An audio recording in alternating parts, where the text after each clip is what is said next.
Hi guys, welcome back. All right, so it's going to be a single storyline. Now, in the single storylines, these are the ones where we assume that our lead character is fully single, that they are not pining for exes, that they are just kind of in a completely like open space as to whatever comes in next in the world of romance. Or not, and we don't know what space they're in, but as far as like exes and things, no, this would be a single individual, and then we'll just see where the storyline takes us. Ooh, goblins are out here. Well, goblins are the little things that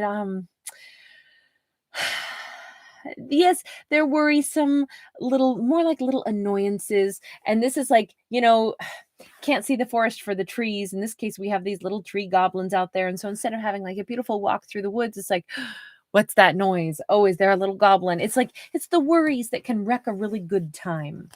So our lead character might be either recognizing that, I've been letting, look at this, Dragon's Lair. I've been letting things worry me to the point where I'm not really just enjoying where I'm at. And you notice that we have the Dragon's Lair, but it looks like an ice castle. Well, unbeknownst to us, we have this dragon who's sleeping here, and we see a little bit of fire here. There's almost like this energy right now of our lead character realizes that they've been worried that any day now something's going to pop up and wreck my vibe, and I think that I'm not sure why they're worried about that.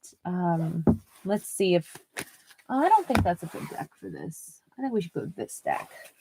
Ooh, and we might go this deck too. Something a little whimsical, because I kind of feel like this is worry for nothing. Can a dragon always pop up? Yeah, but somebody's like, yeah, but I'm walking through the dragon's lair right now. Two of Swords. They really are. It's almost like somebody wants to have an escape route. They're like, please don't even, I don't want them to even notice me. I don't want something to like the Eye of Mordor to like spot me. So they're kind of like almost cloaking themselves. I feel like our lead character is kind of like trying to fly under the radar. They don't want to be seen by somebody. Eight of Swords, they're trying to even hide all their good stuff. This is somebody who's like totally cloaking their gorgeousness, their handsomeness. This is somebody who's like, I'm picturing somebody who goes to the gym and they got some awesome looking body already, and they intentionally wear like huge baggy clothes. They keep the big, headset on. They keep their hoodie pulled up. They don't want to be seen. They don't want to be noticed. They're hiding what I always call all their good, all their yum. They don't want anybody to see it. They're keeping others out. Now, maybe there's a reason for that. Maybe this person is like, I just don't want people coming at me right now. Don't come talking in my ear. We got a 7 of Wands. Ace of Swords. It's interesting because they're like, look, I can fly real high when I want to. I don't want to right now. I don't want to soar above. And this person is really hiding their skill set. If this is in the workplace, they want to be a lone wolf. They do not want to get put into a leadership position where they got to take care of everybody else. Like, great, now I'm the kindergarten teacher, and all these kindergartners are now going to be, I got to keep them from eating the paste. I feel if this is a workplace thing, our lead character is like, please don't let them know it was me who has all those extra skills and that I could lead this ship, because I don't want to lead this ship. I don't want to be the kindergarten teacher. And I don't mean that it sounds so rude where they're like, oh my gosh, I'm so much better than everybody else here. But sometimes, look, yes, some people have more qualifications. They have more leadership, natural aptitude for it, or more background in something. And they're just like, I do not want the responsibility of leading everybody. So they seem to be saying, no, I want to be the lone wolf. I'm so not interested. So they're even clipping their own wings a little bit, making sure that they're not going to be seen soaring up there in the sky. Thing is, they know that they're doing this. They know that they're also hampering some of their own gifts.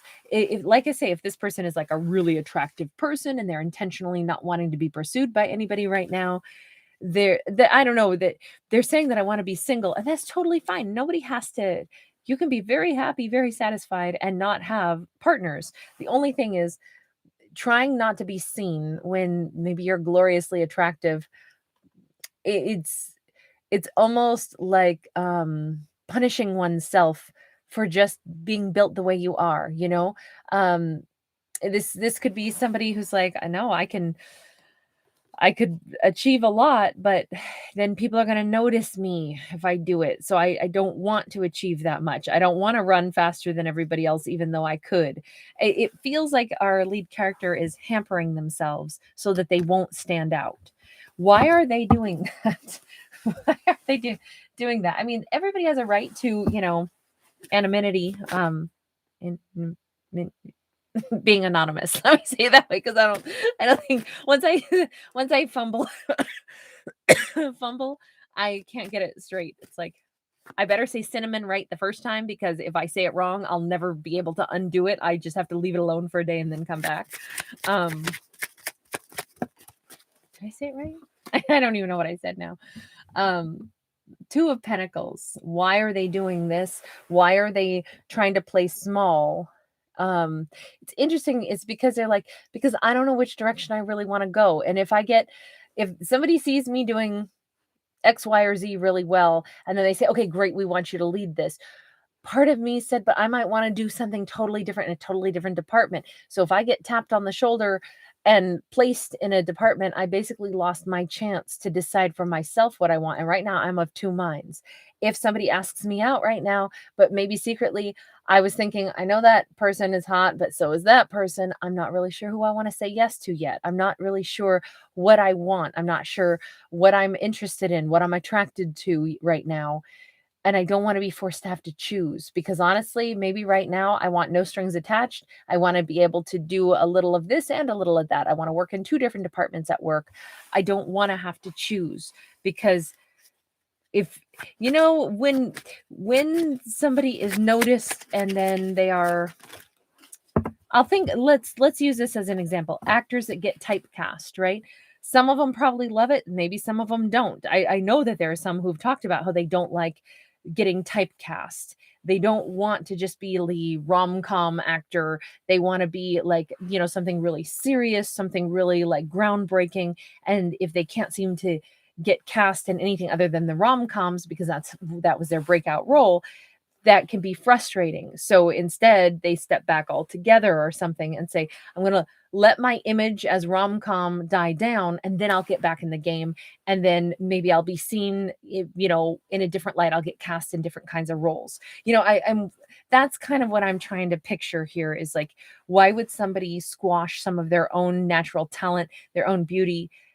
It's because in truth, they are more than just that. And they want the right to be able to do more than one thing. I don't just want to be an actor. Maybe I want to be a musician too. But if I have a career solely as an actor, will they take me serious as a musician? I'm equally as talented in both, but I don't want to be known for only one thing when maybe I'm more. This is an amazing person. This single individual is amazing. So they are trying to figure out what is it that I've manifested. They've manifested.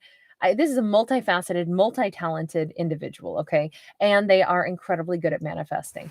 So our lead character, I'll say any pause or stunted energy in their life is only because they actually are doing this to themselves. And they're okay with it, or they're becoming okay with it because they know it's because I needed to make a decision and then I can wholeheartedly ramp up and I can call in whatever opportunity I want, whatever lover I want. The only thing is, Nine of Swords are a little bit worried. What is it that I want? What is it that I want? Two of Wands, I still want choices, but then I just need to get to the point where you notice how he's kind of sitting here dreaming, looking into the fireplace. And this fireplace reminds me very much of, forgive me, anybody in Italy that I'm going to like mangle the name, but I think it's called Bocca de Veratu.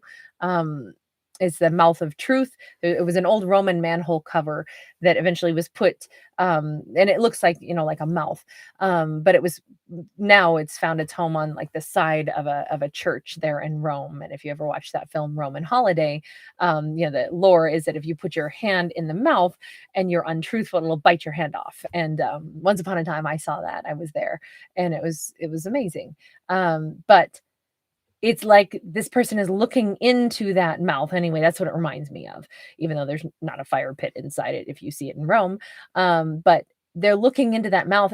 like basically looking for truth. What is the truth? What do I want?